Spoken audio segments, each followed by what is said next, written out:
one not put away. He doesn't miss too many. Oh, that's gone.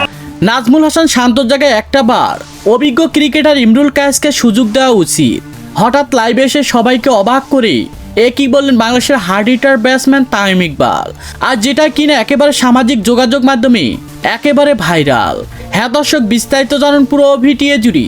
দেখা গিয়েছে নাজমুল হাসান শান্তকে যতদিন থেকে ক্যাপ্টেন্সির দায়িত্ব দেওয়া হয়েছে, এমনকি ওপেনিং পজিশনে নামানো হয়েছে, কোনো ম্যাচ হতে যেন ক্যাপ্টেন্সির দায়িত্ব পালন করতে পারেনি, এমনকি ওপেনিং পজিশনে নেমে যেন বাংলাদেশকে ভালো কিছু উপহার দিতে পারেনি এই নাজমুল হাসান শান্তর মতো বাজে অধিনায়ক।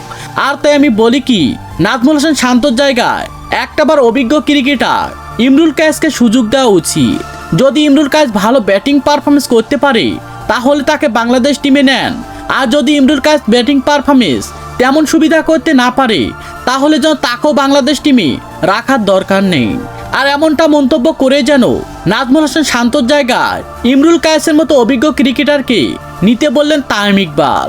তো দর্শক, আপনারাও কি চান নাজমুল হাসান শান্তর জায়গায় ইমরুল কায়েসকে নেওয়া হোক? সে বিষয়ে আপনাদের গুরুত্বপূর্ণ মতামত জানাবেন আমাদের ভিডিওর কমেন্ট বক্সে। ধন্যবাদ।